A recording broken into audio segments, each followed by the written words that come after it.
Qu'est-ce que la monarchie parlementaire? Déjà, tout simplement, toute monarchie possède un roi, même si dans notre cas, le roi est beaucoup plus symbolique qu'autre chose. Ce système possède aussi un parlement, constitué de la Chambre des Lords et de la Chambre des Communs. Le roi a très peu de pouvoir. En effet, il doit demander le consentement au Parlement dès qu'il veut inscrire une nouvelle loi ou déclarer la guerre à un pays. Le Parlement décide ensuite, avec l'aide d'un vote, de suivre ou non la déclaration du roi. Ce système existe depuis 1688 en Angleterre, mais il va beaucoup évoluer avec le temps.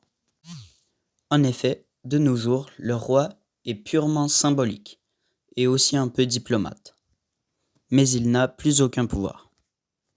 Pour revenir sur la Chambre des Lords, ce sont des nobles riches, que l'on appelle maintenant les aristocrates.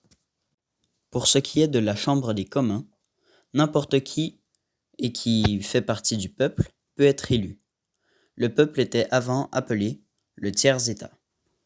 Et enfin, le consentement.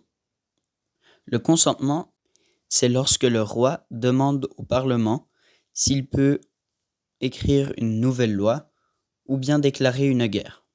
Cependant, le Parlement n'a pas besoin de demander le consentement du roi pour gouverner.